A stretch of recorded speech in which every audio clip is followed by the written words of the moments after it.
What's up, peeps? Julian Williams here with The Distance. Another video for you guys this afternoon. This one's kind of a common sense type of video. I'm just throwing in my 2 cents on this one. This one is Danny Garcia should just step up and face Lucas Matthysse next.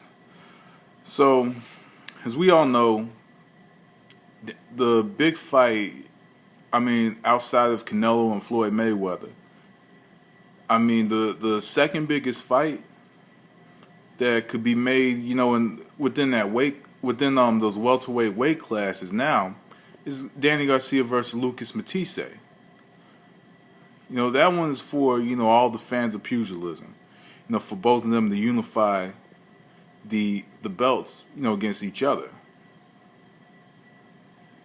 Because basically, there's a small tournament. It was Danny Garcia, Zab Judah, and then you had the Lucas Matthysse versus Lamont Peterson. When Lamont Peterson revealed that deadly game plan of, I'm going to stand up in front of him and I'm going to throw punches. If your punches don't hurt, then why do that with a power puncher? Anyway. But, so basically now, that has opened the door for Danny Garcia versus, hey look, it's Tito Trinidad. For Danny Garcia versus Lucas Matthysse. That has opened up that avenue. The two best at 140 facing one another. Basically, we've been waiting for that for years now.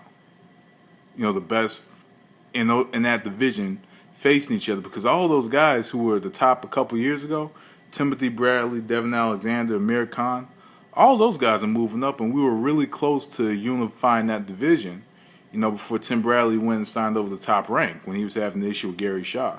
So I think that, this is a fight for this should be a fight for the boxing fans, in general. Lucas Matthysse is going to bring Danny Garcia a decent payday. Danny Garcia is going to bring Lucas Matthysse a decent payday. If I said that incorrectly, I might have said the same thing twice. But they bring each other a decent payday. I know that rumor had it that Danny Garcia was going to face Zab Judah again. Why would you fight Zab Judah after having 3 or 4 good rounds? You can't reward a fighter with a rematch for 4 good rounds. Come on. But just overall, to me, this is the fight to make. This is, a good fight for both of them. Lucas Matthysse, who has went through hell and back. He went through hell and back, man. He had the close fight with Zab Judah in November 2010. The close fight that, a lot of people thought he won. And then you had, and then prior to that fight, a lot of people, including myself, were writing him off. Because, Kendall Holt, because we all thought, Kendall Holt was kind of washed up at the time. And there was a couple other fights we've seen him in. And, he looked all right, but you could tell the skill level of Lucas Matthysse. And then, he came up short against Devin Alexander. Another fight, many thought that he won. I had Alexander by 1 point, winning that fight. But he's worked his way back.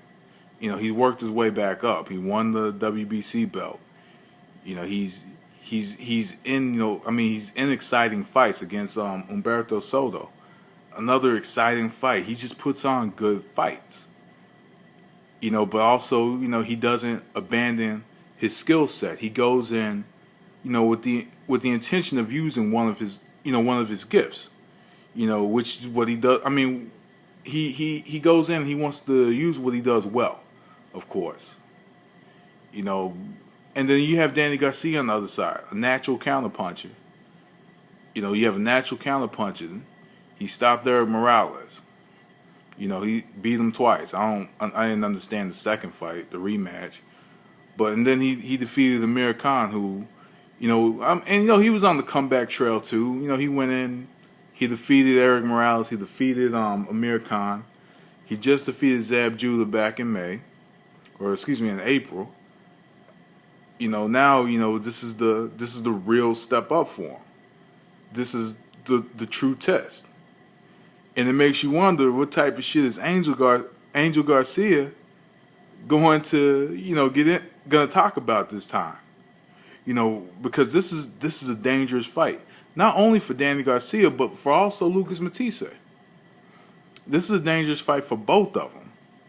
It's intriguing because a lot of people think there's people out there that think Garcia will win. He has good natural timing ability and power, and he's young. While Matthysse is has good is good at applying pressure and has power on both hands and has decent timing with both hands. So it's interesting.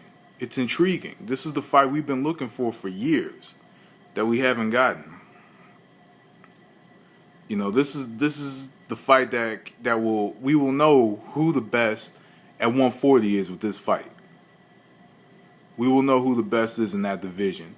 And then, of course, it's going to lead to bigger and better things with, a talented welterweight division. We'll have like I said, we'll have a clear-cut champion at 140. Because, there's a lot more people that think Matthysse would beat Garcia. And then, of course, there's a lot of people that think that Garcia would defeat Matthysse. Who knows? But overall, like I said, interesting fight. It has to happen at this point. They both are under the same promotional banner on the Golden Boy. I know Showtime, wants this fight. I know the fans want this fight. So really, they need to just stop the bullshitting, get out of the business jargon, and then just make the fight. They have nobody to face but each other at this point. So anyway, peeps, let me know what you think. That was The Distance, and thanks for watching. Peace.